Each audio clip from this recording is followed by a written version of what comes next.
really important to me because I find like when I do make the time to do it and I do talk to good people, they understand it, they get it, and they work with you. And that's just overall something that's going to help our economy, like within influencer and creator, continue to grow and the dollars continue to be invested.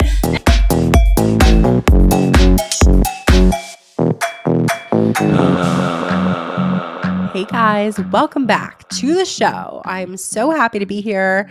I'm on the mend, you guys. I've been a little under the weather. If I sound a little congested, I apologize. For any of you guys who are new, I don't normally sound like this, but I'm so happy that you're here if you're new. So thank you for joining. You guys, we have been doing such cool events. I don't know if any of you guys have been to any of them yet, but if you haven't, you should. We're posting about it all on our social media because like last year we went to 3 cities. We went to LA, we went to New York, and went to Chicago, and we held these big bashes and they were fun. But this year we're doing more events and like more intimate and more fun. I was just on a call actually just before recording this. We're talking about what to do in New York. And the options are so fun. Basically, we're trying to plan like girls' night outs. So we don't have to just talk business and talk shop 24/7. Like we get it. We all work in influencer marketing. We get it. It'll inevitably come up in the conversation. But also like, I want to learn about you. I want to learn about you. I want to learn what we have in common. And I want us to just connect as women. So that's what the goal is. That's what we're aiming to do here. So a couple weeks ago, we held a great happy hour in Miami. Last week, we just did Chicago and LA. Oh my God, guys, they're Galentine's themed. So awesome. And we have Nashville coming up. Nashville is amazing. Have any of you guys been? Like, I just went for the first time and I had heard such good things about it and I was always so curious. And I had this voucher, this plane voucher from Delta. If you guys have like a Delta Amex, they give you a companion certificate. I always forget about it to the very last minute. So I was like, oh shoot, I got a free plane ticket. Let's just go. And it was between Austin and Nashville. And we landed on Nashville and I'm so happy that we went. Anyways, if you guys live in Nashville or anywhere nearby, we're hosting a really, really big event in March that you are going to love. You should definitely check it out because we are doing all the in-person meetups this year, baby. It's going to be so good. All right. So this week's episode, though, is a interview episode with a friend of mine, friend of show, Stephanie Staboulis. She is also a mentor with us, and she was giving it this episode. So I know that you're going to really enjoy it. She's the VP of Influencer Marketing at McCann Content Studios. She's a veteran influencer marketing leader specializing in developing influencer marketing strategies and programs for brands. She's designed and managed award-winning campaigns from startups to Fortune 500 companies, including icons such as Southwest Air, ESPN, Budweiser, Nestle, Nickelodeon, McDonald's, TJ Maxx, and Kellogg's. Her focus lately has been on creating better efficacy in influencer marketing for brands while protecting the intimate relationship between influencer creators and their followers. Her mission is to shape the next generation of influencer marketing in a way that merges technologies with human creativity, authenticity, emotion, impact, and purpose.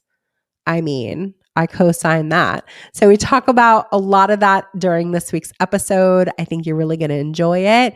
And definitely shoot her a follow. She'll be providing you with her information at the end. She's definitely someone to connect with. We list all that stuff all the time in the show notes as well. So take a peek there. And without further ado, this is Stephanie Staboulis. This show is sponsored by Women in Influencer Marketing, better known as WIM, the best online community for the creator economy. You will meet fellow influencer marketers, you'll meet brands, you'll meet talent agencies to talk shop, get hired, and even find a mentor. When you become a member, do not forget to check out all of our incredible resources. For example, we have dozens of masterclasses from the top voices at TikTok, at YouTube, award-winning agencies, and women who are paving the way for us all. So if you want the chance to network with a who's who in influencer marketing, check out what it takes to become a member. Make more money and have fun doing it. Visit iamwim.com/join.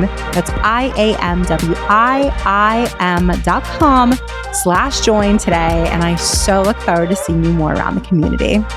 All right. So you guys are lucky because you have a really, really awesome guest that we're going to be chatting with, who's my friend, Stephanie Staboulis. So welcome to the show. And how are you? Thank you for having me.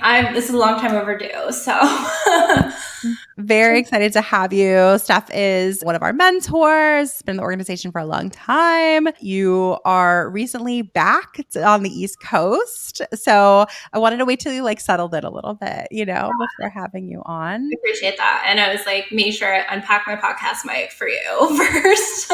Made sure I found the box that was in, put it in a nice space so that I knew where it was when I had to go get it. Was it like something that was packed like deep in a box that you hid away? Or you're like, no, these are like an essential thing that I need to have at the top because I need to know where it is? Well, I unpacked my office first because obviously that's priority for me. Like even when I was like in between houses, I had to like pack and unpack like my office first. So every box in my office came out first. So it was like I knew exactly where everything was. And are you settling in? I feel like a lot of people like post-pandemic, like everyone's moving all over the place. Like what was like the move like? Like was it relatively easy considering like how you organized yourself or like any tips for anybody who's moving? That's such a good question. I feel like I sped it up because the anticipation of like waiting would have stunk. So the place that I'm in had like a 60-day lead time. And when I came into this apartment, like they had to give me 60 days notice and then I had to give my apartment 30 days notice. And it was right around Christmas time, was like the halfway mark. And I was coming in on January 19th. And I was home for 3 weeks during the holidays in New Jersey. So like I was trying to pack starting in November, but like it just gets to the point where there's certain things you can't pack to the last minute anyway. And like you start packing your life up in boxes where it's like a few times I had to go and like reopen a box and be like, where did I put this? I need it right now. So I hated like the strenuousness of it being such a quick timeline, but I also appreciated it because it's like, well, I could do everything at once. So my body was exhausted, but I think once you like start, you get it over with. Like that was kind of how I felt about everything. Yeah, no, it's good. I feel just settling in. I feel like it always takes longer than we want it to. Like we were chatting before we started recording, and I was just thinking, I was like, and I didn't mention this to you yet, but I was like, we moved to, and like a couple years ago, a little over 2 years ago, actually, and like, oh my God, we still have so much furniture to buy. Like for us, we went from like an apartment to a house. And so like we had some stuff, but anytime you're in like a new space, whatever it is, if it's bigger, it's just different. Like the stuff that you had before doesn't necessarily fit that new space, right? No. And then I had to be smart about that because I'm moving cross country, obviously. So like I had to think about like, is this really going to fit in my new space or is this not? What should I get rid of? What shouldn't I? And then the waiting game of like on the other side, waiting for all your stuff from the cross country move takes like 2 to 3 weeks. Like I had no idea how long that took. So that anticipation like literally killed me, which also stunk because I wanted to buy furniture in the meantime. But I'd be like, I really should put the rest of my stuff in before I start buying things I probably don't need. So, and like, I feel like if I were you, I'd be like, I want to time it with like a Black Friday sale. So I get like a deal or something. President's Day weekend. So like I was told like wait on all my furniture till February. Obviously didn't do that because it's not President's Day weekend yet when we're recording, but I was told to wait. I just did not. It's like, I hope you enjoy the process. Like some people, it's like their thing. It's not I used to think it was my thing, like interior design. And then I slowly realized that like, it's actually not, but I still enjoy the process. I just have to like wrap my head around that I'm like not that good at it. And I just have to like approach it differently. Like I need trial and error. I actually am like, I'd rather buy in another store, but I choose the ones I do if they have good return policies. Because like for me, I don't have the eye that I could just like visualize it from like my phone or my computer and visualize what it'll be in my space. I sort of need to see it in the space, and that really limits you when it comes to like the ability to return giant furniture. Do you feel like you're like working on social media and like also, I mean, we'll talk about too, like you create content, like you have this whole background also that's like really, really interesting that we're going to get into. But like, I would imagine you're like a really visual person. Are you?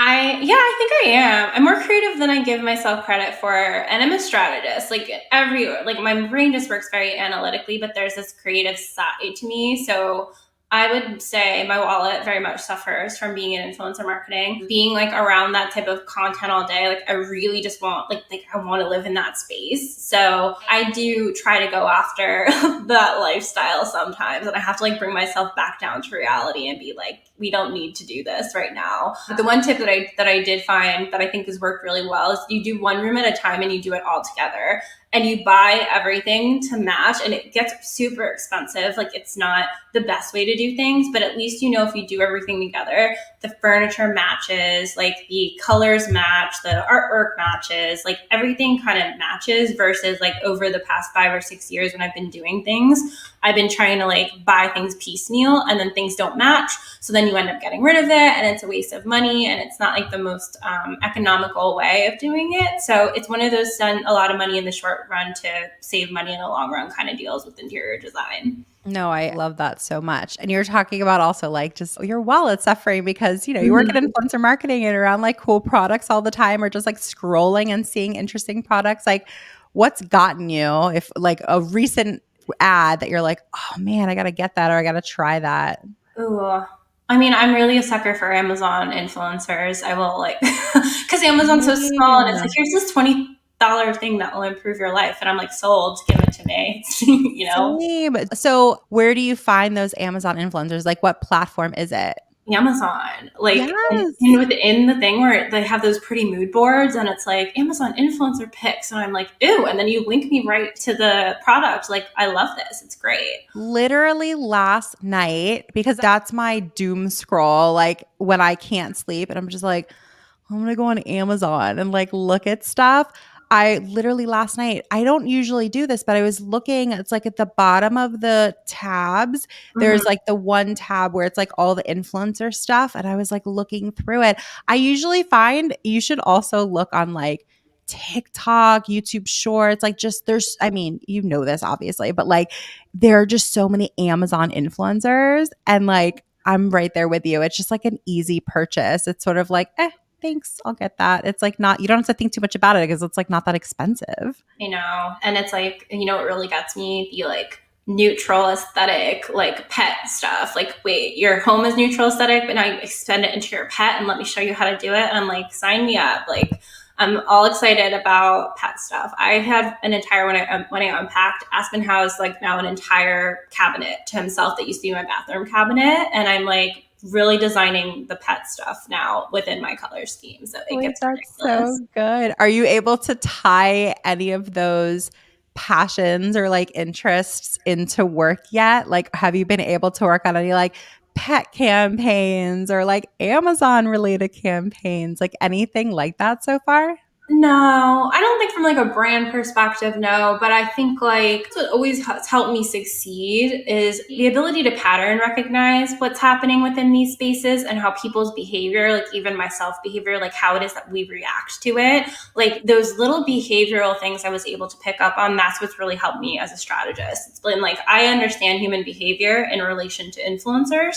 And when I go to design things with brands, it's really capitalizing on what that human behavior is. Obviously, I have to research Gen Z because, it's been mind blowing. That's obviously not me. But understanding human behavior has been one of the things that succeed, and also is just so interesting to me. Like, if there's one thing I think that I get me up like out of bed in the morning that I get really interested in, it's how people relate to each other, how people behave, and how people think. So if I can boil my job in influencer marketing down to the psychology of it all, I get really excited by it because I have to tell myself it's not manipulation. It's just, working within people's behavioral, like making their lives better. I mean, I believe it. I don't actually think that's like bullshit. Like I can see how it can maybe err that direction, but like I am the type of person that you are looking to reach, right? Like if I love to be influenced. Like I'm like, show me what I need to buy without me having to like spend hours looking for it. And like 1,000%, I'll buy it. Everyone's different. Like, But I love that you approach it in that way, just like the psychology of it all. That's like really interesting. It's really interesting. Did you ever hear the story about how I got into this like whole scheme to begin with? It's usually something I tell in mentorship sessions. Like, Tell me. back when I graduated college, we're talking about, I was like 22 years old. I had freshly graduated. Facebook had just like become open to brands. That's how long ago it was. You've probably been there, like you were there at the same time. But when everything happened, I started in public relations, and I started public relations for a protein powder company that like, I had no idea anything about the health or wellness space at the time. Like I didn't even know what protein powder was. I thought it was just something like boys drink to get big muscles. Like I had no idea what any of this stuff was. So in order for me to learn about what this basically protein powder and wellness community looked like, I used Instagram at the time and Facebook at the time to learn all of that, because that community specifically was like one of the founding communities within Instagram. So everything in that health and wellness space, the gym rats, like back in the early 2010s, like the gym rat stuff, like everything that was building and bubbling up was what taught me like my industry. And then that ended up translating into magazines at that time were dying. Blogs were kind of growing in popularity, and so was the social media community and these social media influencers, or these people that had big accounts. So I was actually tasked with trying to figure out how it is that we tap into that community. How do we tap into influencers? That was like the first like task I had as a public relations thing. And obviously no one older than me knew what was going on. Like they're still pitching magazines, and I'm here, the kid, trying to figure out like, how do we tap into this burgeoning community online? And that's how I got my start in influencer. And it only grew from there because the communities only continued to grow and the social media networks only continued to grow. So I've really been doing this like since the very start. And I actually was influenced by this community, which is kind of what made me believe that this whole influencer marketing thing, when it was bubbling up, was actually something to believe in. Totally. That's such a cool story. I never knew that about it. So I love that you shared that. And I think like it would be really cool also to learn more about a little bit further back before your current role, where I'm aware of how I observed how you built like this incredible personal brand also, and like a freelancer business before then you decided to go in-house at an agency. And so I'm curious, sitting where you are now, having been with your agency for a while, like how have both experiences made you a better marketer? Because I feel like they're using different skill sets. Yeah, I guess I have a story for this too. Let's tell the story. Stories kind of guide my life, I guess. But when I was with a smaller agency back really right before the pandemic, I had like this moment where I wanted to quit my job. It was like back at this advent where people were faking going to Coachella just to be cool, and influencers kind of got this bad rap as like these people who are faking their whole lives and being really commercial. And it was a weird time for influencers, and I felt guilty about being a part of it. Like I felt like I was manipulating people, the consumers, through influencers, through additional people, just to sell a product that sometimes I believed in, but sometimes I didn't, because that's the nature of the game. So I really had to go on this like deep dive journey to figure out like what gets me out of bed in the morning, and like what actually do I want out of this industry? I thought about going back into medicine. Like I printed out a first aid book. I was like, do I go back and like become a doctor? Because that was my lifelong dream. Do I go back to something else or completely move out of social media and influencer in general and find a different career path before it's too late? And I put a lot of thought into it, and it boiled down to what gets me out of the bed in the morning is like, I was so frustrated with influencer marketing at the time. But sometimes that frustration is needed in influencer to change things. And as corny as it sounds, like my whole like slogan for everything is to be the change you want to see. So while I did kind of like originally think that path for me of being a change lied in my personal brand, and I was able to develop my own thoughts, my own values, like, and be really loud about that when I had my own podcast, when we first met, like when we kind of went through that period of me trying to really help educate talent managers. And I met people like Johanna and Molly and all of the friends I have in WIM. That really, I thought that path for me was freelancing. But what I realized was that going into an agency, like, gives you way more power to create more change, because you're working with bigger brands who, as long as you can sell them, which isn't always easy, but as long as you can sell them on your beliefs and your values, you can actually create even bigger change. And also other people within that industry. As a freelancer, like I tend to be by myself, but with other people, like my counterparts that I have now at these agencies, they share my beliefs and we become even more powerful and we're able to push for even more change, which is what I really like about being in an agency. It has its ups and downs. Obviously, it's stress. It comes with that agency tag, but I have to like keep telling myself, like, we're here to create change and be the change we want to see in the industry. And we have the power to do that as a collective group with this agency, with the notoriety of who the agency is and the people around you. And so I've really that's really helped me evolve as a marketer and an influencer, to be able to have more of that power to make change and to be able to further the ideas and beliefs that I have. And that's sort of like, that's really helpful for me to just open up my own mind, to be honest. Because I was like, I was just talking to somebody yesterday who's going to be on the podcast soon, who is like she's like a year into her freelancer journey. And we're talking about like, oh, there's so much opportunity and this and the sky's the limit and blah, blah, blah. But like, it's important to have the self-awareness of like, what is actually most important to you. And like some people, it might be that freedom and the sky's the limit mentality in terms of how much you can earn, et cetera, et cetera. But for you, it sounds like it was like impact and the resources that could help you really make the biggest impact. And so like, I love that about you, that you're just so self-aware. How long were you at the like freelance work for? Like, how long were you at that for? I've been back and forth between freelance and an agency probably 4 times. Like when I started out of college, I was a contractor, like just trying to get a job, and then they hired me. And then when I quit there, I was a freelancer, and then I went back to agency again. Like I've always flip-flopped in between, and that's always been really empowering, to be able to believe in yourself enough as a person and know that your drive is there, so that if you ever do lose your job, you can make it for yourself. And that's what freelancing has always given to me. It's been giving me that power to know that like I can be proactive, I can control this, and I'm going to be okay if I get let go of this big agency. But the big agencies always, again, call me back in for the impact too. But I always tell people too, there's different phases of your life where things make more sense than others. And freelancing was great when I was single and I was younger and I had the stamina to do it. And then when I had to start thinking about relationships and family and things like that and benefits, and you look at your partner and what they do and what their work situation is and what's best for you as a unit, some of that changes too. And I think when I did join the agency, I was also at that part of my life where it was the impact, but it was also where I was at in my life where I wanted the stability. I wanted to be able to, not that I relax in an agency, because that's like an oxymoron, but I wanted to be able to always rely on having that job and that salary there, because that was really important to where my future was going at the time. And everything is like, things aren't permanent in terms of work, right? So like, I love that you bring that up, and also like different phases of life. And so like, maybe for this phase of life, this is the best scenario for you. And so this is what you're doing.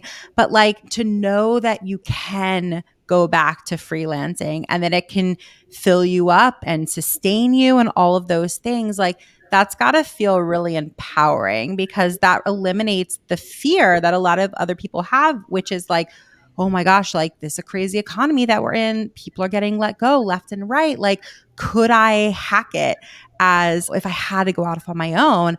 And I can imagine like that doesn't worry you or scare you because you've done it. No, that's one of the good things about being in an agency too, even like with things I don't believe in. Like my philosophy is I'm not afraid to speak up that this doesn't work for me, because the worst thing that happens is I lose my job, and that's fine with me, because if like I know I can fall back on freelancing, or I know I can find another agency. Like I think it skyrocketed my self-value and my self-worth to really like be able to know that I have these places, like that I'm good enough to work in an agency, but I'm also proactive enough to work for myself. And it gives you a lot of power to not have to put up with things that you don't believe in. So like if I do run into a situation where the ad agency life is ruining my personal life, or I don't have the balance that I want, I really always have the philosophy of saying, well, the worst thing that I can do is get fired, so I may as well speak up and say something. And I found in some agencies, they don't like when you speak up, and that's just maybe not the right agency for me. And in other agencies, I find they adapt and they like to hear that, and that things are changing even in agency life as we're in a post-pandemic world now.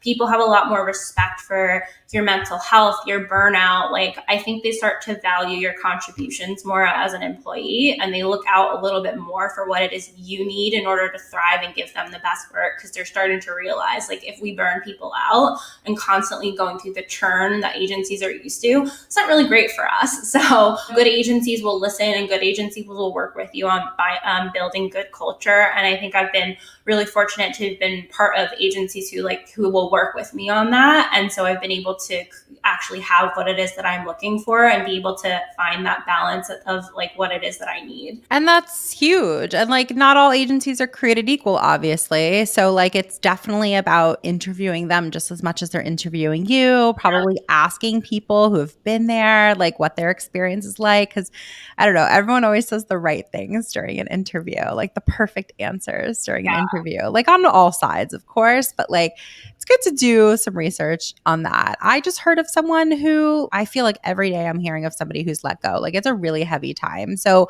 but I just heard of somebody like yesterday, the day before, who was let go because they're requiring all their people to go back into the office. Talking about like culture and like work-life balance, like that is an interesting choice. And I'm curious, like, what is your philosophy on like work-life balance? And also just like what's realistic and possible at agency? And again, like they're not all created equal, of course, but I hear these things, how, you know, agencies can feel a little manic and agencies can, you know, you have so many clients. So like what's possible, what's realistic, and also like what's your philosophy on it?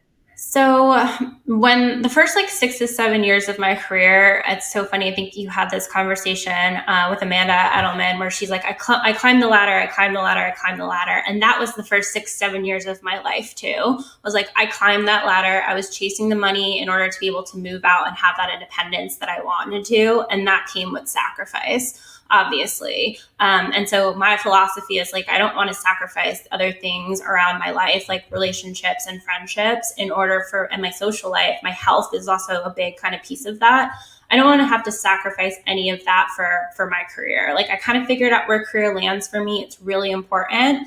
But it also isn't the only thing. So I really value work-life balance, and I don't want that career. I'm not, saying I don't work long hours. I'm not willing to work long hours. I'm not willing to work the flexibility, but my philosophy has always been there's a difference between someone being consistently understaffed and not staffed correctly on work, and actually the balance equation. Like, it has to be a balance. So if I see like myself working 50, 60-hour weeks consistently, to me for 3 months at a time, that's a flag. Versus if I could see the light at the tunnel and be like, it's just for this pitch that we're trying to get through. There's just this period that's going to get really heavy because we're leading into the holidays and everything is due. When there's light at the end of the tunnel, that's understandable. When there's a deadline and there's an other side, that's understandable. So I kind of like really figured out my boundaries. And then also going back to the conversation we had about self-worth, like knowing that I'm valuable and knowing that if I can show up for only 8 hours today, like I'll bring my best self. And I think the company should also care about those things that put me at my best self, because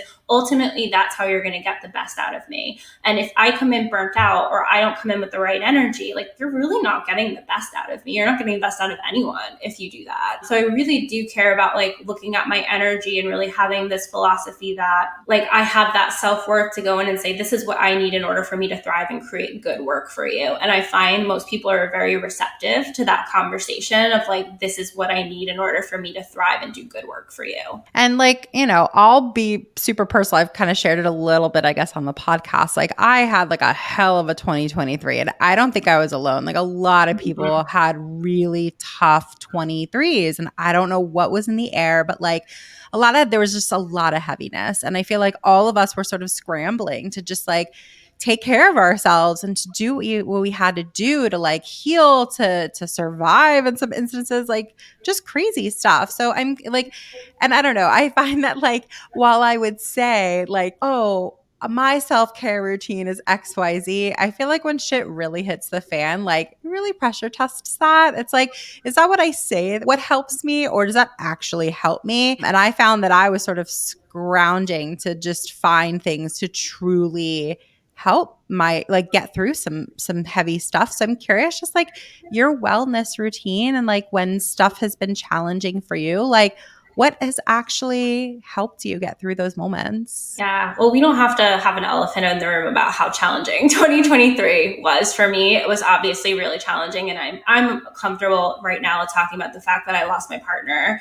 this year of 10 years. And when I go back to saying there's good companies, there's bad companies, and the people around you really matter, the past 6 months of my life, the relationships I had established and the company that I was in was more than absolutely accommodating to everything it is that I needed to get me past that. And I always look at this as a cyclical relationship. Like the fact that they gave that to me when I needed that most was the reason I can give back to them when they need it from me the most. So having the good culture and having the right relationships is really paramount, I think, to be able to get through those tough times. I had bosses who'd take me aside and be like, Stephanie, you need to ask for help. You cannot do this all year. Because she saw me burning out, like trying to do all this stuff I was so used to doing that I just, for whatever reason, couldn't. They've been great about allowing me to do my therapy sessions when I've needed to take therapy. With the bereavement that I've needed to have, they were always great about really understanding I'm not myself right now. I'm not going to get there. And having that kind of support around you really made a huge difference and understanding how to get through those hard times. But I always say that there's certain things I do to take care of myself. Like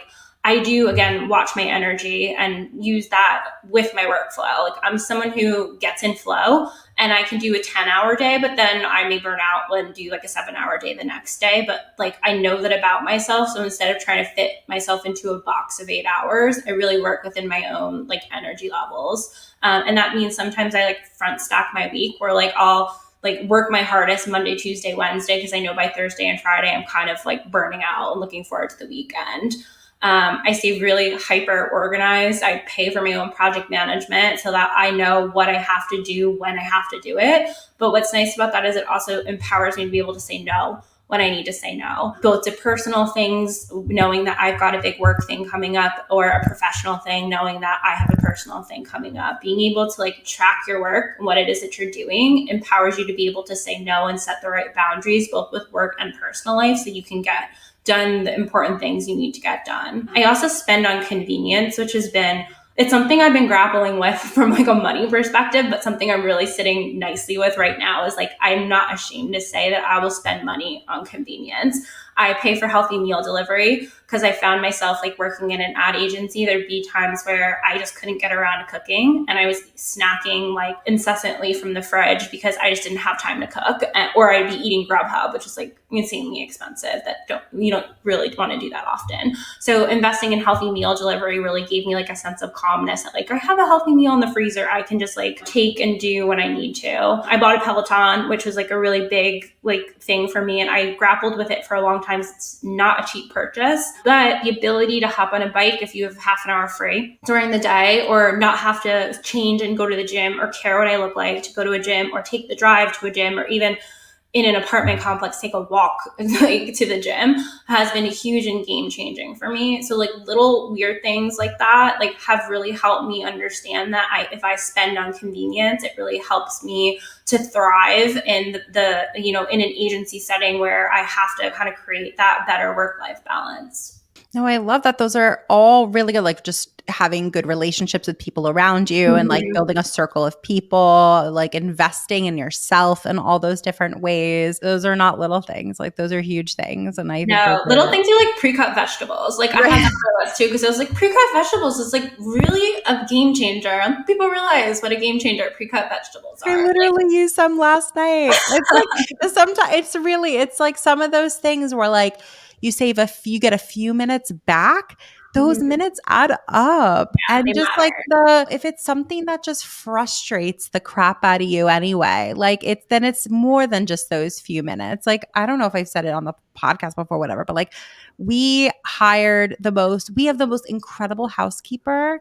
And like, sure, she's like a set amount a month, like an extra expense, but like my fiance and I, like, we love and appreciate and feel calm in a clean, tidy environment, but we hate doing the chores.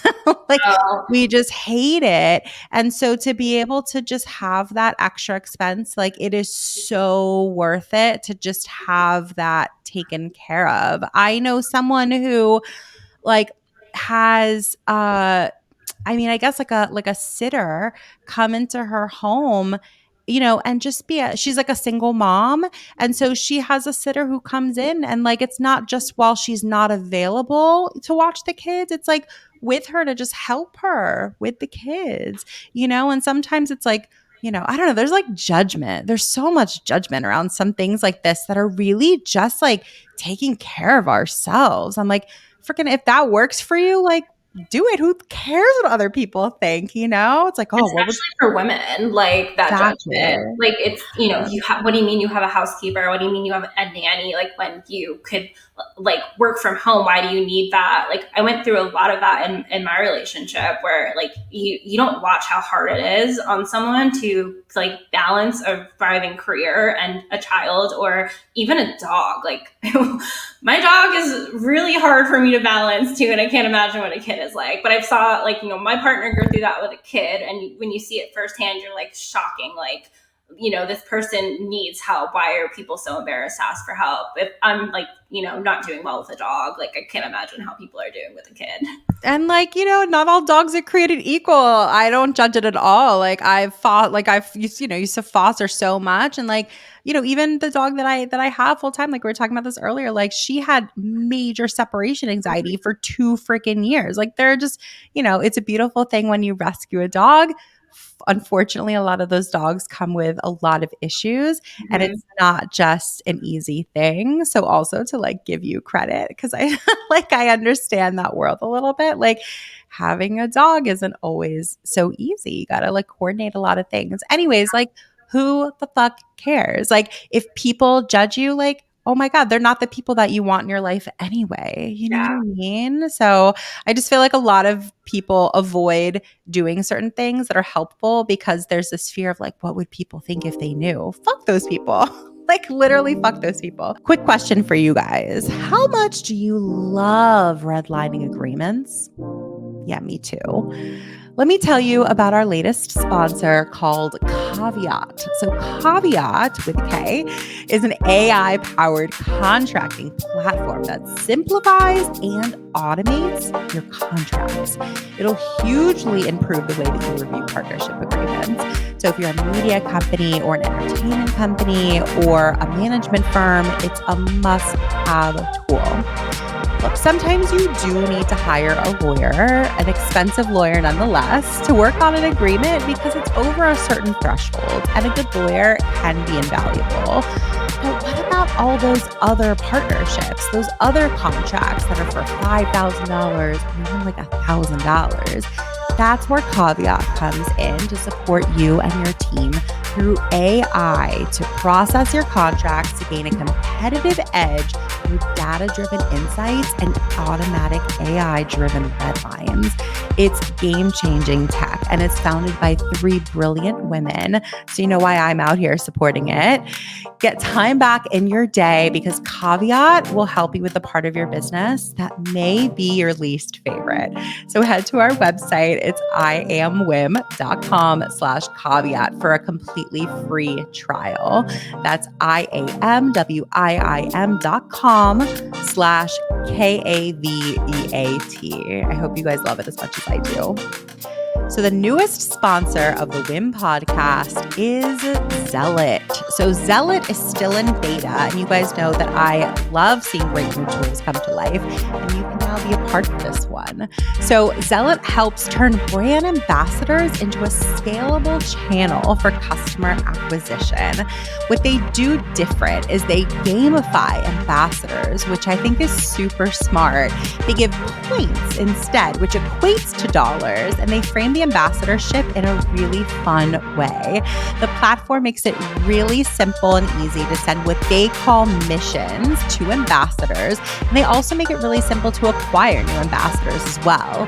So with Zealot, you'll get thousands of ambassadors driving sales and or UGC at scale all in one place. And they're also running an exclusive offer just for the WIM community. All you have to do is head over to their website, joinzealot.com, and mention WIM. That's joinzealot.com and mention WIM. I think you guys are really going to love this one. Okay, so I want to talk a little bit more about just like the work that you're doing at your agency presently. There are a lot of different types of people who listen to this show and watch it on YouTube, right? Like some people are creators. I was just talking to a creator who I used to manage. And she's like, oh, I was listening to the podcast yesterday. And I was like, that's interesting. Good to know. And then, of course, we have like all these members of WIM who work on the, on the industry side, the other side of things who are listening in. So everyone's got different perspectives and want to hear from you, from your perspective. So I'm curious, like, on the campaigns that you're working on or have been working on in recent months, how do you challenge influencers that are on those campaigns? And how do you challenge the campaigns and maybe like the brands that are part of them that you're currently working on? This is such a good question. This is like literally my job as the strategist to do, is to figure this out. And it's also why I have such good relationships with some of the talent managers in WIM that I do, because I don't think people realize that, like, yes, you have issues on the talent side and everybody's usually really like vocal about the issues that talent has.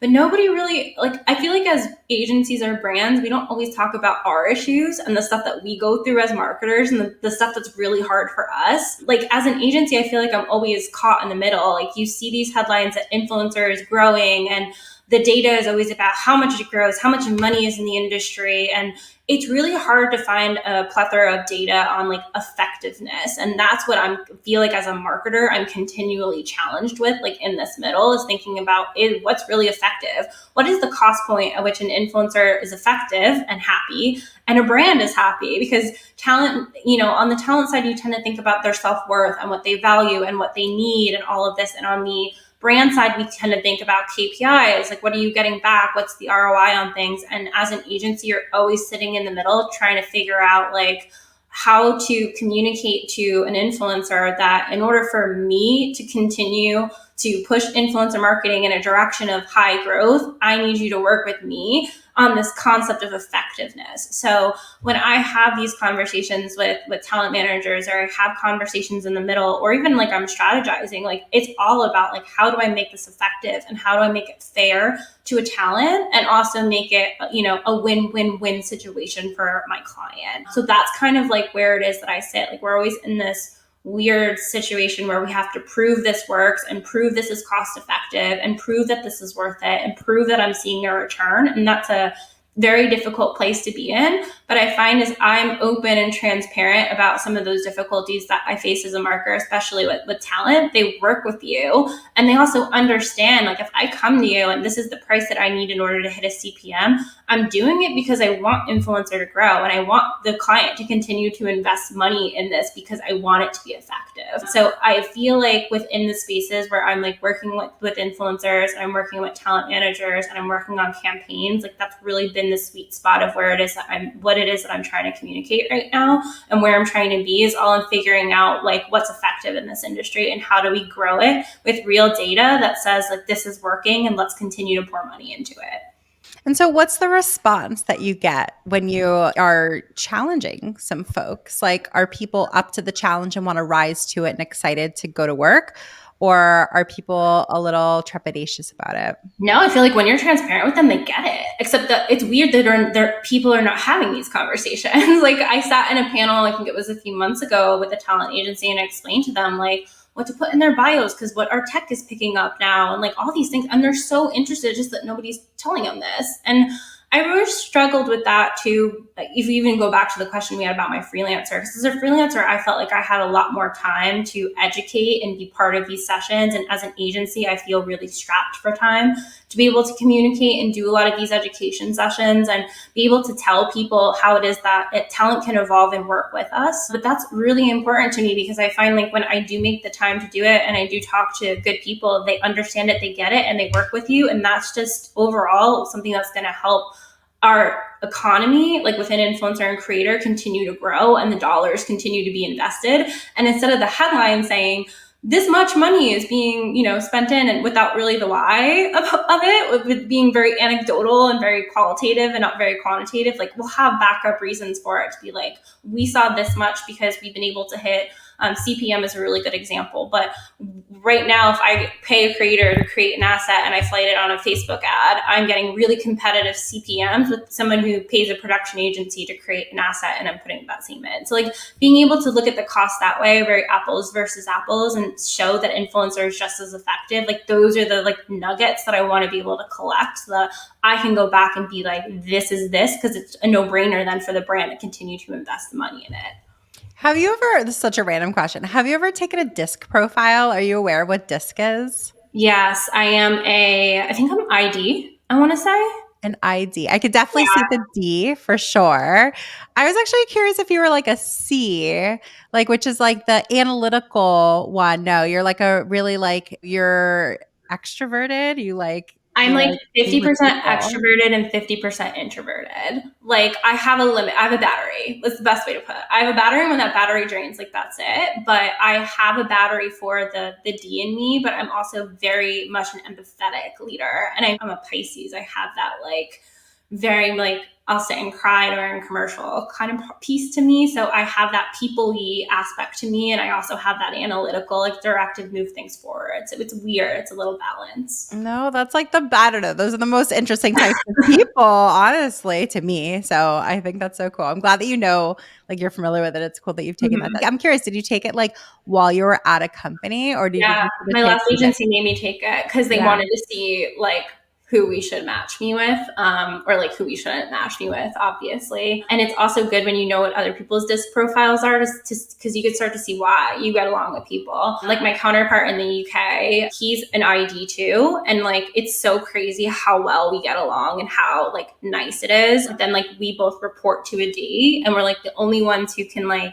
sometimes the only people who can understand that D in her because we're both I and D, but also we understand the other side of the people-y piece of it. So it was so interesting to kind of learn like where you fit into the spectrum of like that ID, and like it also increases your value too, to be able to like know who you are and how you work with other people. I'm fascinated by it. I was just recently talking about it again, like after like a few years ago is when I like learned about it. I'm a D trending C. Yeah. And like, but I like you, it's fascinating to learn, of course, like about yourself, but then if you really take it the step further to like learn about what other people are and how you interact with people. I was talking to someone the other day about it when we were talking about it recently, and they were like, get two Ds in a room and like, it's like, two bulls coming at each other, but they love it. That's like thrive in that environment. Anyways, if you guys are listening and don't know what we're talking about, it's DISC. Look it up, Google it. It's like a personality test basically, but it is very like specifically sort of tailored for work environments, and like it's cool. It's really interesting to learn about and to figure out what you are and then how you interact with other people. So yeah, I love DISC. I love astrology. I think astrology is like, as nerdy as it sounds, like astrology is always a great thing for like learning yourself and like learning the things that make you tick. The Gene Keys, also like another weird book that I read, but like I'm obsessed with. It's like kind of on the down low, but it's kind of like a mix of astrology and science in some weird way. But it like shows you personality types on a spectrum. And what I like about that is like every personality type, there's another side of the spectrum, and it's saying like the whole goal of people is to find balance. Like you shouldn't be too much at an extreme of this side of the spectrum. You should kind of be somewhere in the middle. And part of life's purpose is understanding how to take these personality traits and not be so extreme or find the right balance. And I think the Gene Keys is great too, because it shows you that some of your personality traits are gifts in itself. Like there's a gift in every personality trait if you know how to use that gift and if you know how to deal with that when that becomes a hindrance to yourself. So Gene Keys has always been like really interesting if you want to learn about like how you are and then like how to tailor that personality into its gift and its like hindrance and understand like how to play in between there. I'm like going to add that to my list of things to buy. Like it's such a thick book. It's like this big. Like, it's so thick, but like you don't have to take it as you need it. It's good to like know what like it's astrology, you take a quiz and like they tell you like based on your birth date, this was your path. And I think it is kind of interesting to learn about what the astrology says, but even if you read the chapters as chapters and learn about the different personality types and then their gift form, like it's so interesting. No, I love astrology. Literally, so for my birthday, it's in the other room, but I just got a whole book and like, of course, I know what my sign is, but like, I wanted to learn what like my rising sign and my Venus, Oh yeah. and this and my that, and it was like based on like not just when I was born, but like where I was born and the year and like all the stuff, and I was just like fascinated, like reading through it. It's fun. I don't think they're all created equal, though. I was like a little skeptical of this one in particular. Like, it was telling me, like you love being around people until you don't, like it was just like a little bit of everything. And that's so, me. right, okay.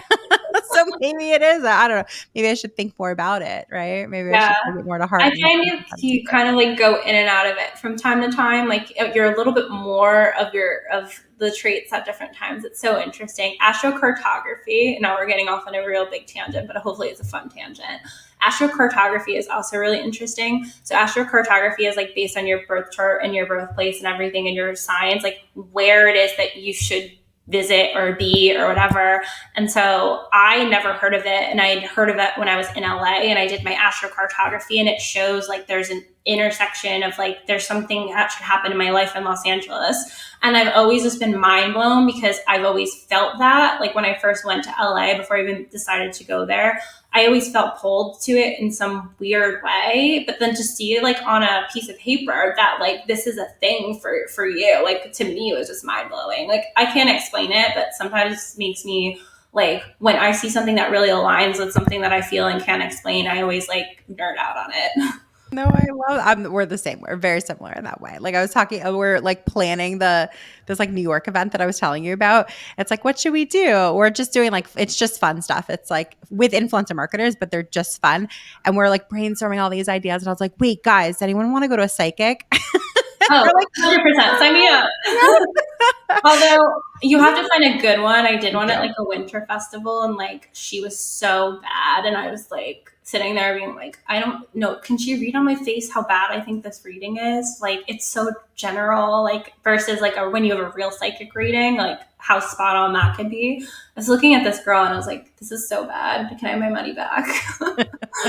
They're not all created equal for sure, but when you find someone, it could be so fun. I love my family, we went on like a family trip into the Poconos like a few months ago or whatever, and I was like, you guys, what if one night at the Airbnb we hire a psychic to come to the house and do everybody's readings? And they were game, and it was so fun. So yeah, we're gonna try to do that for one of our New York meetups.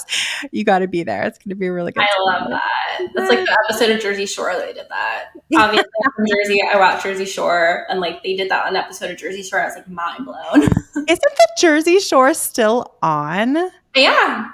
I'm actually upset because that was one of the things I binge watched this year. It was like my comfort show for me with everything that I went through. But I had never seen any of the family vacation episodes like after they did the Jersey Shore. So I caught up on all of them because I'm a big Sammy Sweetheart fan. And like when she came back and they're like, she's going to meet up with Ronnie, I was like, well, I need to catch up on this now because I need to see this reunion happen. And then the Who didn't have like the newest season, and Paramount didn't have the newest season of Jersey Shore, the whole season. So here it was like I was playing catch up. And then when I got to the end, I couldn't even watch the new season. So I'm like desperately waiting. I don't know if it's out. I haven't checked in a while, but I'm like desperately waiting for Paramount to have like the new seasons or Sammy comes back.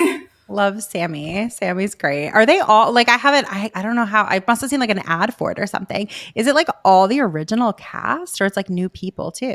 Most of them, they just all have partners now. I'm pretty sure it's everyone in the original cast, including Angelina, who came back and has her own crazy storyline. So I'm pretty sure at this point, everyone in the original cast has come back. So these are like some of the like most original influencers. Like if you think about it, I don't know. It's so interesting to see how, I mean, they like, all of them have had all sorts of different paths that they've gone down to make money and like opportunities and stuff. It's incredible to think that like the Jersey Shore is still creating shows and people love it, people watch There's it. that piece of me that wants to analyze it like that, and there's the piece of me that is like, how did you get so famous getting drunk on TV and embarrassing yourself? Like, that's the genre. That's a genre of television, right? There's so many other shows that like that's their shtick. Like, think of what is it called that used to also be on Jackass, like on MTV. Oh, yeah.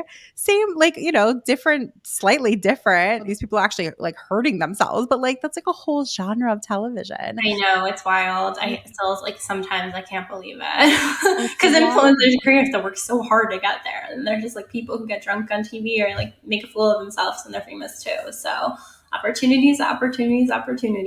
That's true. And so, like, speaking of opportunities, we're going to make a big pivot here. I'm going to try real hard to transition this one. So my question is for you. Like, we've been inviting a lot of people onto the show, especially lately, who are just like more senior in their career, and I think that like it's just a very different place to be than if you're just starting out, and in lots of ways. I feel like when you're just starting out, like the goals are usually a little bit like easier to come to mind, right? It's like, I'm gonna make $100,000 is a lot of people's goals, can't wait to make six figures, or I'm gonna get that promotion, or I'm gonna get that, like a new client, whatever it is. And so like, but you're in the industry now for like 10 plus years or something, and it's like what are your big picture professional goals look like for you, being where you are, where you sit now in your career? What does that look like? I love how you set that up, because I feel like knowing that I am senior and I've been in this space for 13 years now, like really does affect my mentality. Because like I said, when I was coming up in this space, it was next promotion, make the money, get to a place where I'm comfortable. And now I feel like I'm financially comfortable. I could make more, but like I'm at the point where I could support myself and have the things that I want right now. And so the incentive isn't money anymore. And weirdly, when you take money off of the table, it's really just about the work that you do. And it becomes less of like I want this next promotion, or there's like these, really hard goals, and more about like, I just want to wake up with a sense of purpose. I want to like what I'm doing. And I want to, continue to get on with other areas of my life. And that's kind of where I'm at now. Obviously, we all know I'm going through a lot of personal things too. So I know I have a lot of personal things on the horizon that I'm still going to have to deal with. So being comfortable in my job right now and feeling like I could do good work, that I'm continually valuable to the agency that I'm with, and just keeping that steady job that I have opportunity to grow in still, like those are some of my priorities, and that's what's being met. Like those are my plans. It's really just like, it sounds like I'm settling, but I'm not, because growth is still really important for me. And if I'm not growing, I immediately know, and I'm like, okay, something else needs to be next. But there's other areas in your life that you can grow in. And I feel like if you're not growing in your career, for example, but you're growing in another like your relationships, or you're growing in your family relationships, if you're growing in other places, sometimes you don't have to grow everywhere in every aspect of your life. Like it's too hard to grow everywhere. Like that's a lot of energy you're expending to constantly be growing. So sometimes like career does have to like take not a backseat, but just a stability role, like a stay in the same space, like do good work, meet your basic needs before you start thinking and dreaming about what's next. Yeah. I mean, you're talking about it earlier, right? Like just like different phases of life. And I don't think enough people talk about that. I feel like we, especially in terms of work, it's like all about like chasing the next big thing. And like, how sustainable is that for a long period of time? Like, I don't think it is. You're talking about earlier about like burnout and stuff. And like, and also just like for your own mental health, I just think like, I just asked the question, I don't know the answer, but it's like, is there a time where you reach the goal, or is the goal always moving? And if the goal is always moving, like, is that a really like fulfilling life? Because like the chase can be fun, don't get me wrong, like the chase is fun, and then like succeeding and like meeting the goal can be fun, but like at what point is that not fun anymore? Yeah, I mean, I think you're right. And I think like I said, like the goalpost doesn't always have to be moving in your career for your life to still be moving forward. And I think what happens is the goalpost ends up moving in different areas of your life the older that you get and the more stability that you feel. I always say, like, I think I benefited from I had a mother who was very much in the space of like, she was a working mom. Like I had two working parents, but my mom was basically a network systems analyst for AT&T. So she had a very like important type of job where she was a manager and she made her way up the rungs kind of like I did. And she always said to me, Stephanie, there's going to be a point in your life where you're going to have to make a decision between taking a promotion and your children or other areas of your life. And that always stuck with me when she said that, because I feel like that's the one truth that I could feel has stayed since, I guess, she was in her career in the 80s and 90s when I was growing up. But like, that's one of the things that stayed true to hear is like, you're always going to have to make a decision between taking a promotion and how much that matters to you, and like having the flexibility and support of staying where you are so that you can focus on other things. And I really like kind of do feel that in my position now, where I'm not so much interested in the next level, the next step. I'm more interested in the next step in other areas of my life and making a fulfilling life around my career, and knowing that I could still wake up each morning and do good work. I could still support my family. I can still like chase that Cannes Lion. Like that's one of the big things like that McCann always wants to do is chase the awards. And I think that would be fun for me to continue to want to do good work and chase those awards. But like waking up every day and being happy with what you're doing, that matters. And that's a goal too. And like, if you meet that, I don't necessarily think there needs to be something else other than that. I think there needs to be a focus on, what's the right word? Like being appreciative and being like happy with what it is that you have. And that's something that like I work on every morning, just to like the gratitude exercise, like 3 things that you're appreciative of make you really understand I have a good life. Like this can be it for me. I'm happy. And if you can say that, I think that's the end game. That's what all humans want. We just want to be happy. But I love that, because that's sort of the perspective that you're taking, is like looking inward.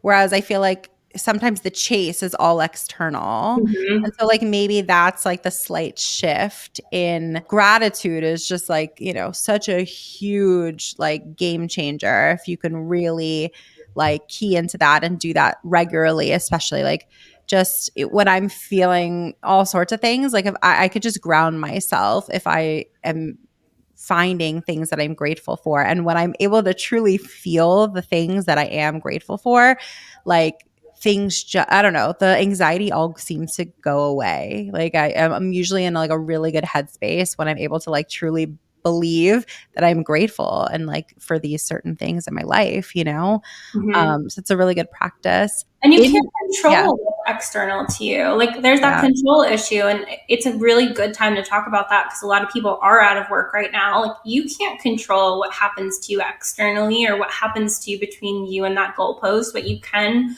control is like the internal piece of that and how it is that you relate to that goalpost. 100%. So I'm curious, like in terms of the industry, just broadly, like you've been in it for 13 years now. Like you've definitely seen it evolve and change tremendously over that period of time. Like if you had your way, what would be the next direction that it would go in? Like how would you like to see our industry change? I feel like I heard this question coming. I think maybe it's the elder millennial and me wanting to be nostalgic, but I hear myself saying this word a lot, and this being echoed by my colleagues, is brilliant basics. And I like to say sometimes I feel like we got so far away from the things it is that made this industry boom to begin with. And so a lot of what I end up like, it's weird. We think we're creating these innovative plans, but then when you break them down, I'm like, is this just not returning to things we did 10 years ago? Because that's kind of sometimes what it feels like. Like what really rubs me the wrong way is when people call it the creator economy. I hate that.